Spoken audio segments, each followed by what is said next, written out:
I think we're in a kind of period of uh, late modernism, renewed modernism, in which the modern style, which was mistakenly given up for dead in the 80s with postmodernism, has kind of come back, reinventing itself, much more urbane, correcting some of the mistakes of modernism first time around when it was so anti-urban, and with much more either restraint in some cases and clarity and almost sometimes minimalism, and or a kind of more expressionistic strain. So that we see different strains, and I do not think that this is a time that can be summarized in any single ism anyway.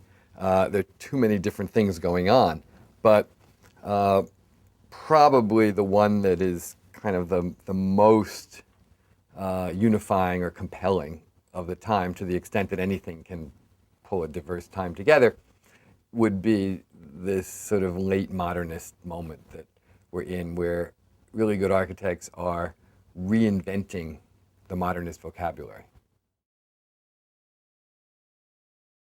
Where we're at right now, it's hard to ever encapsulate that with a single building. I mean, there was a time, a dozen years ago when Frank Gehry's Guggenheim Museum in Bilbao seemed to sort of sum up everything.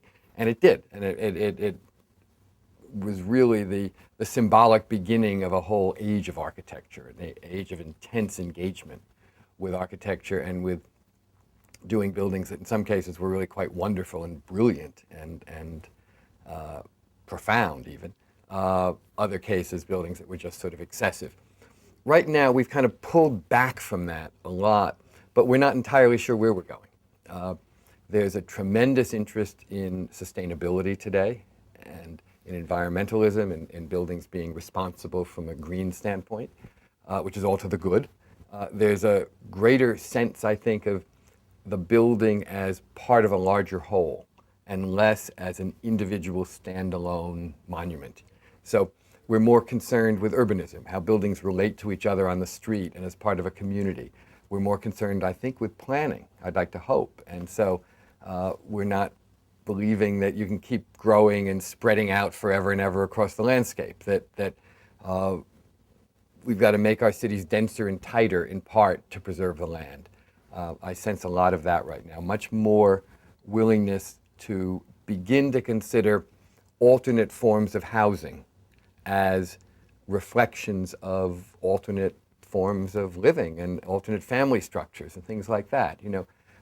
For a long time, we've just assumed that everybody would fit into the same little pigeonholed box, either a little suburban house or an apartment in the city or whatever, that was designed for a very traditional nuclear family. In fact, family structures are different now, and they're changing, and there are more options. And so why aren't there more housing options at the same time to reflect that? You hear more people at least talking about that now. And I think if we were not in this difficult recession where it's tough to build anything, we'd actually see more real stuff happening right now. But with luck, we can use this time to plan, to sort of develop ideas and be ready to do more interesting stuff when the time comes, hopefully pretty soon.